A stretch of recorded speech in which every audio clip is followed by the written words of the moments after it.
കേരളത്തിന്റെ പ്രിയപ്പെട്ട മുഖ്യമന്ത്രി സഖാവ് പിണറായി വിജയൻ ഈ ജാഥ ഉദ്ഘാടനം ചെയ്തത് മഞ്ചേശ്വരത്ത് കുമ്പള എന്ന് പറയുന്ന ഒരു പ്രദേശത്ത് നിന്നാണ്. മഞ്ചേശ്വരം നിയമസഭാ മണ്ഡലം ഇടതുപക്ഷ ജനാധിപത്യ മുന്നണിയുടെ മണ്ഡലമല്ല. ആ ഉദ്ഘാടന സമ്മേളനത്തിന് ശേഷം നടന്ന ആദ്യ സ്വീകരണ സമ്മേളനം നടന്ന കാസർഗോഡ് നിയമസഭാ മണ്ഡലവും ഇടതുപക്ഷ ജനാധിപത്യ മുന്നണിയുടെ വലിയ സ്വാധീന കേന്ദ്രങ്ങളല്ല. ഈ രണ്ട് ഉദ്ഘാടന സ്വീകരണ വേദികളിലെ സദസ്സുകളിലെ ജനസാന്നിധ്യത്തെക്കുറിച്ച് സംഘാടകരും മാധ്യമപ്രവർത്തകരും എല്ലാം പറഞ്ഞത് സമീപകാല കുമ്പളയുടെ ചരിത്രത്തിലെ ഏറ്റവും വലിയ ജനക്കൂട്ടമാണ് ആ ഉദ്ഘാടന സമ്മേളനത്തിൽ എത്തിച്ചേർന്നത് എന്നതാണ്.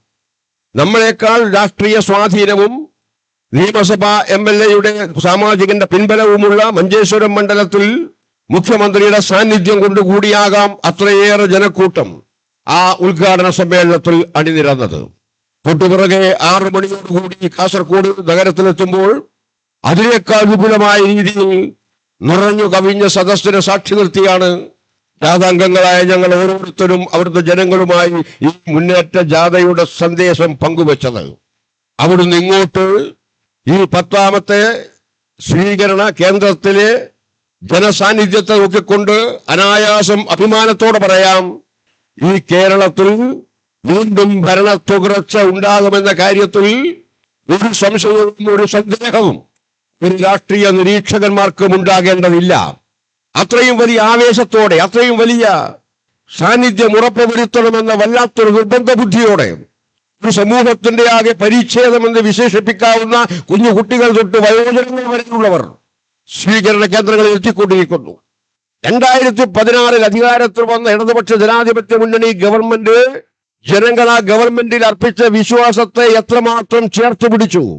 UDF-ന്റെ 5 വർഷക്കാലത്തെ ഭരണത്തിൽ വല്ലാതെ തകർന്നുപോയ, ദിനത്തിൽ അപകടപ്പെട്ടു പോയ, ഖജനാവ് കാലിയായി പോയ, എല്ലാം കുടിശ്ശികയായി, കൊടുത്തു തീർക്കാൻ കഴിയാത്ത വിധം വലിയ തോതിലുള്ള സാമ്പത്തിക പ്രതിസന്ധിയിൽ ഈ കേരളത്തെ കൊണ്ടുവന്നെത്തിച്ച് ആ ഭരണത്തിന്റെ തുടർഭരണമായി ഞങ്ങൾ വന്നപ്പോൾ ഈ ഗവൺമെന്റ് ആദ്യത്തെ 1, 2, 3 വർഷക്കാലം ഈ ബാധ്യതകളും ഈ കാലിയായ ഖജനാവിനെ ഭാഗികമായെങ്കിലും നിറച്ചെടുക്കാനുള്ള കഠിനമായ പ്രവർത്തനങ്ങളുമാണ് നടത്തിയത്.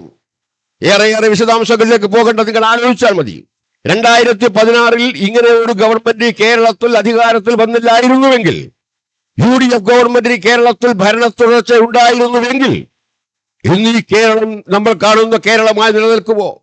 ഈ കേരളത്തിന്റെ രാഷ്ട്രീയ സാമൂഹ്യ സാംസ്കാരിക സാഹചര്യം എത്രമാത്രം അപകടകരമായി മാറുമായിരുന്നു.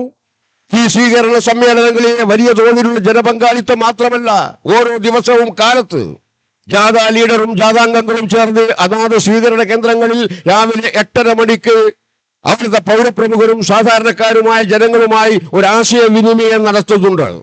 ആ ആശയവിനിമയത്തിന് കാലത്ത് 8 മണി 8:30 മണിയോട് കൂടി എത്തുന്ന ആ നഗരത്തിലെ ആ പ്രദേശത്തെ സകലമായ ജനങ്ങളും, വിവിധ തുറകളിൽ പ്രവർത്തിക്കുന്നവർ, വിവിധ സംഘടനാ പ്രതിനിധികൾ, രാഷ്ട്രീയമുള്ളവർ ഇല്ലാത്തവർ, അവരെല്ലാം ഈ ഗവൺമെന്റിന്റെ സജീവ ശ്രദ്ധക്കും ഇടപെടലിനും വേണ്ടി മുന്നണിക്ക് നേതൃത്വം നൽകുന്ന ഇടതുപക്ഷ ജനാധിപത്യ മുന്നണിയുടെ നേതാക്കളുമായി പങ്കുവെക്കുന്നത് ഈ കഴിഞ്ഞ 2 ഇടതുപക്ഷ ജനാധിപത്യ മുന്നണി ഗവൺമെന്റ് കേരളത്തിൽ വരുത്തിയ മാറ്റങ്ങളുടെയും നേട്ടങ്ങളുടെയും ഏറ്റവും വലിയ ആത്മവിശ്വാസം തുളുമ്പുന്ന വാക്കുകളുമായിട്ടാണ്. എന്നാൽ നേരത്തെ സൂചിപ്പിച്ചതുപോലെ പരിമിതമായ സാമ്പത്തിക സാധ്യതയിൽ നിന്നുകൊണ്ടൊരു ഗവൺമെന്റിന്, സംസ്ഥാന ഗവൺമെന്റിന് ഇച്ഛാശക്തിയുള്ളൊരു മുഖ്യമന്ത്രിയും ആ മുഖ്യമന്ത്രി നേതൃത്വം നൽകുന്ന സർക്കാരുമുണ്ടെങ്കിൽ, ആ സർക്കാർ നേതൃത്വം നൽകുന്ന രാഷ്ട്രീയ ശക്തികൾ ജനങ്ങളുടെ പ്രതിബദ്ധതയുള്ള രാഷ്ട്രീയ മുന്നണിയാണെങ്കിൽ ഏത് പ്രതിസന്ധിയെയും ചെറുക്കാൻ കഴിയും വിധമുള്ള ശക്തി, പ്രതിരോധ ശേഷി ഈ സംസ്ഥാന സർക്കാരിനുണ്ട് എന്ന് നമ്മൾ തെളിയിച്ചിട്ടുണ്ട്. കേന്ദ്ര സർക്കാർ ഈ കേരളത്തെ സകല ആനുകൂല്യങ്ങളും അവകാശങ്ങളും നിഷേധിച്ച് സാമ്പത്തികമായി ഞെരുക്കുമ്പോൾ ഇവിടെയെല്ലാം ഇല്ലാതാകും എന്ന് ധരിച്ചുപോയ ആളുകളുണ്ടല്ലോ. ആ ധരിച്ചുപോയ ആളുകൾക്ക് മുന്നിലൂടെയാണ് ഈ കഴിഞ്ഞ ദിവസം കേരളത്തിന്റെ ധനമന്ത്രി നിയമസഭയിൽ ബഡ്ജറ്റ് അവതരിപ്പിച്ചത്.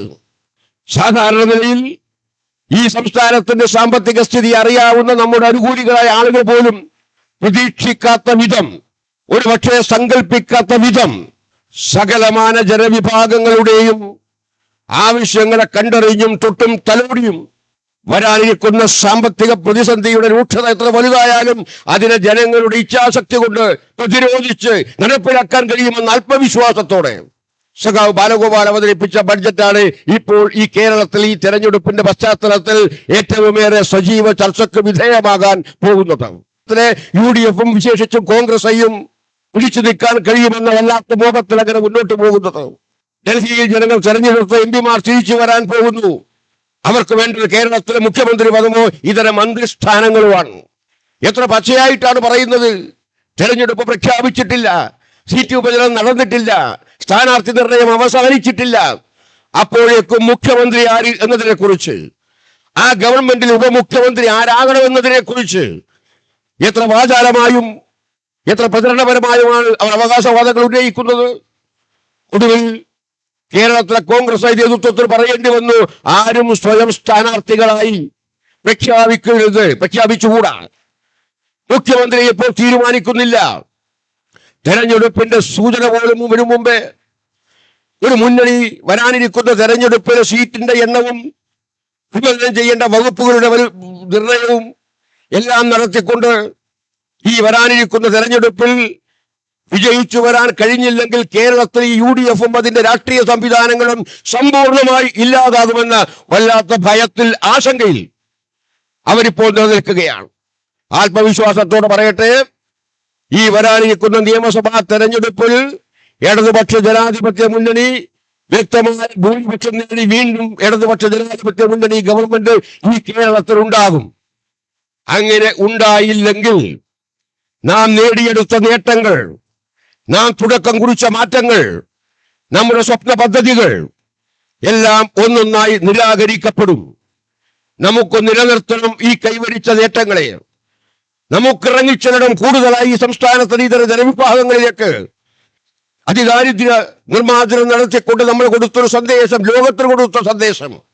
ദാരിദ്ര്യമെന്നത് ഈ കേരളത്തിൽ ഇല്ലാത്ത വിധം വരാനിരിക്കുന്ന നാളുകളിൽ ഈ കേരളം സമ്പത്തിലേക്ക്, സമ്പുഷ്ടത്തിലേക്ക് പോവുകയാണ്. അങ്ങനെ കേരളത്തെ ഏറ്റവും ഉന്നതിയിലേക്ക് കൊണ്ടുവരാൻ കഴിയുന്ന ഈ ഒരു രാഷ്ട്രീയ സംവിധാനത്തിന്റെ കൈകളിലേക്ക് ഈ ഭരണത്തെ വീണ്ടും കൊണ്ടുവരാൻ കഴിഞ്ഞില്ലെങ്കിൽ ഉണ്ടാകാവുന്ന പ്രത്യാഘാതത്തെ കുറിച്ച് നല്ല ബോധ്യം കേരളത്തിലെ ജനങ്ങൾക്കുണ്ട്.